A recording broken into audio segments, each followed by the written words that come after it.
बिस्मिल्लाहिर्रहमानिर्रहीम। नाज़रीन अस्सलाम वालेकुम, मैं हूँ इमरान वसीम। नाज़रीन, इस प्रोग्राम में एक बड़े ही दिलचस्प ख़बर की तफ़सीलात आपके साथ हम शेयर करेंगे। ये नाज़रीन ख़बर है साबिक़ वज़ीर आज़म इमरान ख़ान साहब से मुतल्लिक़ उन पे दर्ज किए गए एक मुकदमे के हवाले से, जिसमें इमरान ख़ान साहब के नाकाबिल ज़मानत अरेस्ट वारंट जारी हुए। और फिर उसके बाद नाज़रीन कुछ ऐसी रिपोर्ट्स हैं जिसमें ये बताया जा रहा है कि इस इशू पर जो ख़ान साहब को नॉन बेलेबल अरेस्ट वारंट जारी किया गया, उस पर जज साहब से उनकी जो अहलियाँ हैं वो नाराज़ हो गईं। एक तो इस बड़ी ख़बर की तफ़सीलात अभी कुछ देर में आप नाज़रीन के साथ हम शेयर करेंगे, लेकिन इससे पहले नाज़रीन हम बात करेंगे, आज ख़ान साहब ने एक स्टेटमेंट दिया है जो हुकूमत की तरफ से 3 रुकनी कमीशन तश्कील दिया गया है, जिसका सरबराह जस्टिस काज़ी फ़ाइज़ साहब को बनाया गया। और उस कमीशन में बलूचिस्तान हाई कोर्ट के चीफ़ जस्टिस को, उस कमीशन में इस्लामाबाद हाई कोर्ट के चीफ़ जस्टिस आमिर फ़ारूक साहब को शामिल किया गया है। इस कमीशन की तश्कील पे नाज़रीन साबिक़ वज़ीर आज़म इमरान ख़ान ने रिएक्शन दिया है, अपना रद्द अमल दिया है। ख़ान साहब ने इस कमीशन की कंपोजिशन के हवाले से, इस कमीशन की कॉन्स्टिट्यूशन के हवाले से जो रिस्पांस दिया है, उसकी 2 बातें मैं आप नाज़रीन के सामने रखने जा रहा हूँ। उससे आप तमाम देखने वाले ये अंदाज़ा कर पाएंगे कि ख़ान साहब पे कितना दबाव है, और उस दबाव को लेके, यानी मौजूदा हालात में, और उस दबाव को लेके ख़ान साहब किस तरीके से सटपटा गए हैं। और इसके बाद एक और भी अहम ख़बर है साबिक़ वज़ीर आज़म इमरान ख़ान साहब से मुतल्लिक़, उसका भी ज़िक्र करेंगे कि ख़ान साहब ने किसको गाली दी। लेकिन सबसे पहले जो रिएक्शन ख़ान साहब ने जुडिशल कमीशन की तश्कील पे दिया है, सिर्फ 2 बातें, जैसे मैंने कहा, उससे ज़्यादा डिस्कस नहीं करेंगे।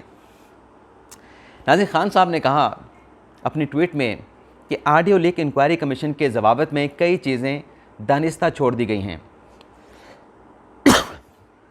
माफ़ कीजिएगा नाज़रीन। ख़ान साहब कहते हैं कि इंक्वायरी कमीशन में ये नुक्ता शामिल नहीं किया गया कि वज़ीर आज़म हाउस की गैर आइनी जासूसी में कौन मुलव्वस है। अब आप तमाम देखने वाले अपने माइंड के अंदर चीज़ों को रिकॉल करें कि ख़ान साहब तो ये कहते हैं कि ये जो ऑडियो वीडियोज़ आ रही हैं, ये तो डीप फेक के ज़रिए बनाई गई हैं, ये तो जाली हैं। तो आज ख़ान साहब ये कह रहे हैं कि वज़ीर आज़म हाउस की गैर आइनी जासूसी में कौन मुलव्वस था। भाई, कमीशन उस मामले की तहकीकात नहीं कर रहा। आप इन ऑडियोज़ वीडियोज़ को जाली कहते रहे, डीप फेक आप कहते थे कि एप्लीकेशन के ज़रिए, सॉफ्टवेयर के ज़रिए बनाया गया है, तो आप फिर किस हैसियत में आज यू टर्न ले के आप ये कह रहे थे कमीशन इस मामले का भी जायज़ा लें, कमीशन के TORs में इस बात को भी शामिल किया जाना था। भाई, आप तो उन ऑडियो वीडियोज़ को मानते नहीं, उन्हें कहते हैं कि वो जाली हैं, वो झूठी हैं। पहले तो उनको सच्चा माने, फिर आप उसके एथेंटिसिटी के हवाले से कमीशन से कहें कि ये TORs उसमें शामिल किए जाएँ।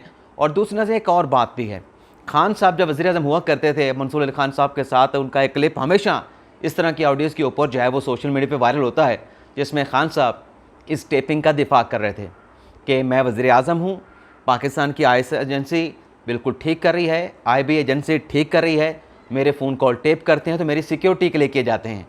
आज ख़ान साहब यू टर्न लेके ये कहते हैं कि नहीं, ये सब कुछ गलत हो रहा है। और ये सिर्फ नाज़रीन यही नहीं, ख़ान साहब ने एक और बात भी की है, उसमें भी ख़ान साहब का यू टर्न है। ख़ान साहब नाज़रीन कहते हैं कि इंक्वायरी कमीशन में ये नहीं पूछा गया कि हाज़िर सर्विस जज साहबान की गैर आइनी जासूसी में कौन मुलव्वस था। अब आप देखें, अपने सर पे आई है तो ख़ान साहब एक जेन्युइन सवाल उठा रहे हैं। जेन्युइन, मैं इस सवाल पे एतराज़ नहीं कर रहा, सवाल ख़ान साहब ने जेन्युइन उठाया है। लेकिन ख़ान साहब के बारे में एक जुमला हमेशा कहा जाता है कि ख़ान साहब जिस चीज़ को गलत कह रहे होते हैं, जिस चीज़ के बारे में एहतजाज कर रहे होते हैं, क्रिटिसाइज़ कर रहे होते हैं, वही चीज़ ख़ान साहब उस वक्त ख़ुद भी कर रहे होते हैं। अब अमरीकी बयानिया ख़ान साहब ने बनाया, अमेरिका की ग़ुलामी एब्सोल्युटली नॉट, आज़ादी हासिल करेंगे, ग़ुलामी नामंजूर। अब आज अमेरिकी सेनेटर से कह रहे थे कि आप स्टेटमेंट दें, हमारे मुल्क के अंदरूनी मामलात में मुदाखलत करें, तो ख़ान साहब का वो स्लोगन कहा गया, आज़ादी हासिल करने का, ग़ुलामी से निजात हासिल करने का।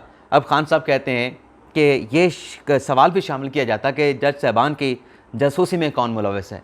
और ख़ान साहब, आप तो ख़ुद, आपकी हुकूमत खुद जस्टिस काज़ी फ़ाइज़ की जासूसी करती रही, आप पर यह सवाल जचता नहीं है। सवाल जेन्युइन है लेकिन आप पे नहीं जचता क्योंकि आपके कौल व फ़ेल में तज़ाद है।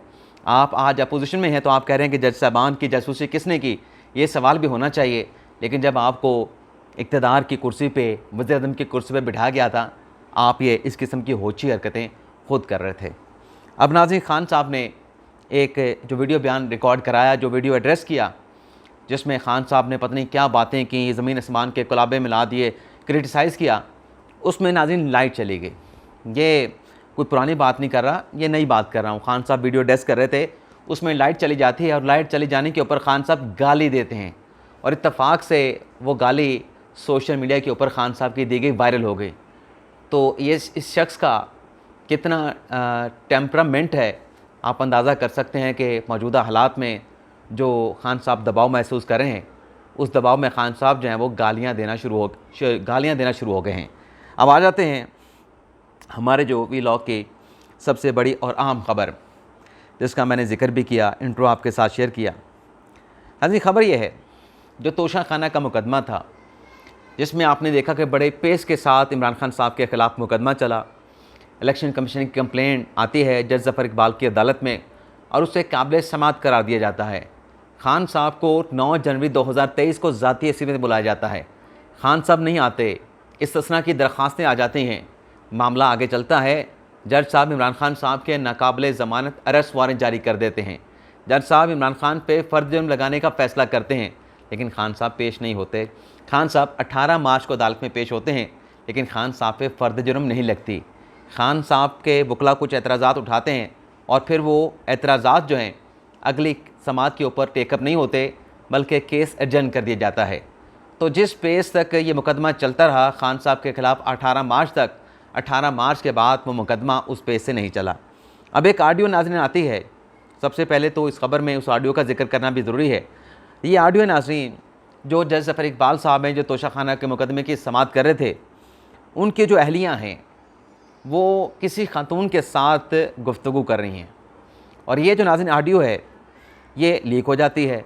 जज साहब की अहलिया का नाम है शाहीन परवीन, नादिया ज़फ़र, और जिससे वो गुफ्तगू कर रही हैं वो शाहीन परवीन साहिबा हैं। ये थोड़ी सी कन्वर्सेशन है, मैं आपको पढ़ के बता देता हूँ कि इसमें क्या कहा गया और फिर अपने मुद्दे के ऊपर आएंगे और भी इसी मामले से जुड़ी कुछ डिटेल हैं उस पर भी डिस्कस करेंगे। इसमें नाज़रीन जज की अहलिया नादिया ज़फ़र शाहीन परवेज़ नामी खातून से गुफ्तगू करती है। ये कहती हैं कि इनको ये कहते सुना जा सकता है कि ज़फ़र के पास केस भी लगा हुआ है। इस पर शाहीन परवीन ने जवाब दिया, हाँ जी बिल्कुल। तो नादिया ज़फ़र ने कहा कि इस वजह से हम नकलो हरकत कम की हुई है, हमने अपनी नकलो हरकत कम की हुई है। हमारा प्लान है कि एक दफ़ा अल्लाह इज़्ज़त से सुरखरू कर दे। और फिर आगे नादिया ज़फ़र ने कहा कि आपके पास रिलैक्स होने ज़रूर आएंगे, जिस पर शाहीन परवीन ने कहा कि जी ज़रूर, कहा ज़रूर। और फिर आगे शाहीन परवीन ने कहा कि इस वक्त वो ब्रैकेट में इमरान खान ज़हनी तनाव का शिकार है। इस पर नादिया ज़फ़र जैसा आपकी अहलिया ने कहा कि काशिफ़ भाई ने भी काशिफ़ भाई से भी ज़फ़र की बात होती रहती है। अब ये जज साहब बड़ी पेस के साथ खान साहब के ख़िलाफ़ केस चला रहे थे, लेकिन अचानक से इनका ट्रांसफ़र हो जाता है और ट्रांसफ़र होने के बाद ये ऑडियो मंजर आम पे आती है। लेकिन नाज़रीन ये ऑडियो अपनी जगह पे खान साहब के हवाले से एक बयानिया तो हुकूमत ने बना रखा है कि खान साहब को अदालतों से वो रिलीफ मिलता है जो किसी को नहीं मिलता, जो कोई नहीं हासिल कर पाता वो रिलीफ खान साहब को अदालतों से हासिल करने में कामयाब हो जाते हैं या खान साहब को वो रिलीफ दे दिया जाता है। अब मिसाल के तौर पे जो लाहौर हाई कोर्ट ने फ़ैसला दिया कि जो 72 PTI के अरकान असम्बली हैं उनके इस्तीफ़ों से मुतल्लिक जो स्पीकर का फ़ैसला था और उस पर जो इलेक्शन कमीशन का नोटिफिकेशन था, वो लाहौर हाई कोर्ट ने कलअदम करार दे दिया और स्पीकर को हुक्म दिया है कौमी असम्बली को, राजा परवेज़ अशरफ को, कि आप दोबारा से PTI के लोगों को बुलाएं और उनसे पूछें, उनके इस्तीफ़ों की वेरिफिकेशन करें। अब नाज़रीन सवाल यह है कि एक आम आदमी मेरे जैसा बंदा किसी अदालत में जाता है, हाई कोर्ट में जाता है और जाके ये कहता है कि सर जी मैंने असम्बली से इस्तीफ़ा दे दिया है मेरा, या मैंने किसी सरकारी नौकरी से इस्तीफ़ा दे दिया है लेकिन सरकार मेरा इस्तीफ़ा एक्सेप्ट नहीं कर रही। तो वो इस्तीफ़ा एक्सेप्ट हो जाता है। इस्तीफ़ा एक्सेप्ट होने के बाद दोबारा मैं उसी अदालत में चला जाता हूँ, आला अदलिया में, कि सर जी मेरा इस्तीफ़ा एक्सेप्ट कर लिया है, मैंने तो जल्दबाजी में दिया था, मेरा इस्तीफ़ा वापस करवाया जाए। मेरी तो इस्तीफ़े की तस्दीक भी इन्होंने नहीं की, तो इस्तीफ़ा आप जो मंजूरी का अमल है उसको कलअदम करार दें। तो वो अदालत मुझसे एक आम बंदे से पूछेगी, भाई पहले आप एक मुकदमा लेके आए, आपका इस्तीफ़ा हमने एक्सेप्ट करवा दिया, अब आपका इस्तीफ़ा एक्सेप्ट हो गया है, अब आप कहते हैं कि इस्तीफ़ा रिवर्स करवाया जाए। तो ये तो आप अदालतों का वक्त ज़ाया कर रहे हैं, आप तो साइलिन का वक्त ज़ाया कर रहे हैं। और अदालतों में नाज़रीन जब इस तरह के केसेस आते हैं तो आप उसके साथ एक एफिडेविट भी देते हैं, और उस एफिडेविट में ये आप लिख के देते हैं कि ये जो मुकदमा आप अदालत के सामने लेके आए हैं, आपने दूसरी अदालत में ये केस दायर नहीं कर रखा। लेकिन खान साहब के लिए, खान साहब की पार्टी के लोगों के लिए ये ख़ास कंसेशन है कि खान साहब इस्तीफ़े कबूल करवाने हों तब भी अदालत जाते हैं, अदालतें उनके मुकदमात को पजीराई देती हैं। लेकिन जब इस्तीफ़े एक्सेप्ट हो जाएँ, उनकी कैंसिलेशन के लिए भी खान साहब अदालत में जाएँ तो कोई उंगली उन पे नहीं उठते कि आप पहले कुछ और बयान कर रहे थे, आज कुछ और बयान कर रहे हैं। अब ये जो मामला है तोशा खाना वाला, जज साहब का ट्रांसफ़र कर दिया गया, नए जज आए हुमायूं दिलावर साहब, वो इस केस को प्रोसीड कर रहे हैं और उन्होंने खान साहब पे 10 मई को फर्द जुर्म भी लगा दी है और 13 मई को खान साहब के ख़िलाफ़ जो गवाहान हैं उन्हें बुलाया गया था। लेकिन 13 मई की प्रोसीडिंग से पहले ही इस्लामाबाद हाई कोर्ट ने तोशा खाना की कार्रवाई को रोक दिया। 3 मुख्तलिफ़ दरख्वास्तों पर खान साहब को जो है वो रिलीफ मिल गया और 8 जून तक इस मुकदमे की जो कार्रवाई है वो रुक गई है और 8 जून को इस पर इस्लामाबाद हाई कोर्ट में 3 मुख्तलिफ़ केसेस में समाअत होने जा रही है। अब नाज़रीन, इस्लामाबाद में शहर इक़्तिदार में सिक्योरिटी इदारों की ये रिपोर्ट्स हैं, तोशा खाना की बात नहीं कर रहा। अभी आपने अंदाज़ा ख़ुद लगाना है, खान साहब के सिक्योरिटी ज़राए की ये रिपोर्ट है कि खान साहब को एक मुकदमे में नाकाबिले ज़मानत अरेस्ट वारंट जारी किए गए, लेकिन जब ये नॉन बेलेबल अरेस्ट वारंट जारी हुए तो उन जज साहब की जो एहलियाँ थीं वो अपने खामंद जो कि जज थे उनसे नाराज़ हो गई और फिर जज साहब को उन्हें मनाना पड़ा और फिर जज साहब ने उसका किसी जगह पे शिकवा भी किया। ये मुबैना तौर पे सिक्योरिटी इदारों की रिपोर्ट्स हैं और एक जगह पे चाय पे बैठे कुछ वहाँ पे गुफ्तगू हो रही थी तो गैर इरादी तौर पे उन साहब के अल्फाज ज़बान से इस रिपोर्ट्स का ज़िक्र हो गया, उसमें इस नाराज़गी का ज़िक्र हो गया, लेकिन हमने खंगाला नहीं कि ये मामला किसका था। मामला तो इमरान खान साहब का था, लेकिन केस कौन सा था, जज साहब कौन थे, इस्लामाबाद के थे, लाहौर के थे, क्योंकि खान साहब के जो नॉन एबल अरेस्ट वारंट हैं वो तो लाहौर से भी जारी हुए हैं, वो इस्लामाबाद से भी जारी हुए हैं। लेकिन यहाँ तक खान साहब का मतलब उनका क्या कहें कि खान साहब को रिलीफ अगर मिलता है तो ठीक है, अगर नहीं मिलता तो घर के अंदर से आवाज़ आती है कि आपने अच्छा नहीं किया और अपने घर वाले नाराज़ हो जाते हैं। तो ये नाज़रीन खबर आपके साथ हमने शेयर करनी थी। इजाज़त चाहते हैं। अल्लाह हाफ़िज़।